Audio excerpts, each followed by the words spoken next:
நீங்கள் பார்த்துக் கொண்டிருப்பது நியூஸ் 21 செய்திகள். தமிழ்நாடு செய்திகளை உடனுக்குடன் தெரிந்து கொள்ள நியூஸ் 21 செய்திகளை பாருங்கள்.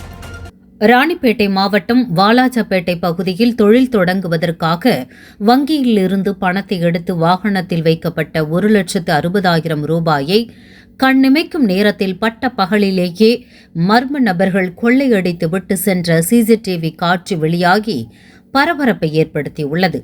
ராணிப்பேட்டை மாவட்டம் வாலாஜாபேட்டை இந்திரா நகர் பகுதியைச் சேர்ந்தவர் இலங்கை தமிழர்களான நிக்சலன் 45.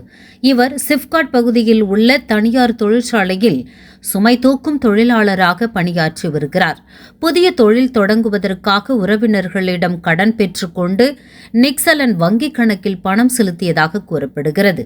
இந்த நிலையில் கடந்த 7ஆம் தேதி அன்று வங்கிக் கணக்கில் உள்ள பணத்தை எடுத்து வருவதற்காக தன்னுடைய மனைவி வதனாவுடன் வாலாஜாபேட்டை சென்னை பெங்களூரு தேசிய நெடுஞ்சாலையில் செயல்பட்டு வரும் இந்தியன் வங்கியில் சென்று 1,60,000 ரூபாயை எடுத்துள்ளார்.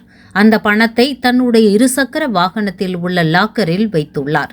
அப்போது நிக்சலன் மற்றும் அவருடைய மனைவி வதனா ஆகியோரை வங்கியில் அழைத்ததாக கூறி இருவரும் சென்றுள்ளனர்.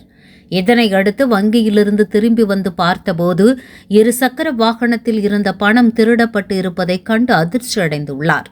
இது தொடர்பாக இருவரும் வங்கியில் சென்று பணம் திருடப்பட்டு இருப்பதாக கூறி வாலாஜாபேட்டை காவல் நிலையத்தில் புகார் அளித்துள்ளனர்.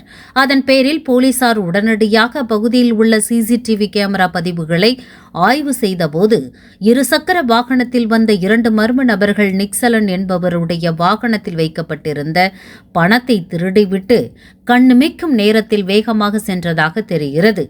இந்தியன் வங்கி வளாகத்தின் வெளியே கூலி தொழிலாளி உறவினர்களிடம் கடன் பெற்று வங்கியில் செலுத்திய பணத்தை எடுத்து வந்து இருசக்கர வாகனத்தில் வைத்து கண்ணிமைக்கும் நேரத்தில் வாகனத்தில் வைக்கப்பட்ட 1,60,000 ரூபாய் கொள்ளையடித்து சென்ற சிசிடிவி காட்சிகள் வெளியாகி பரபரப்பை ஏற்படுத்தியுள்ளது.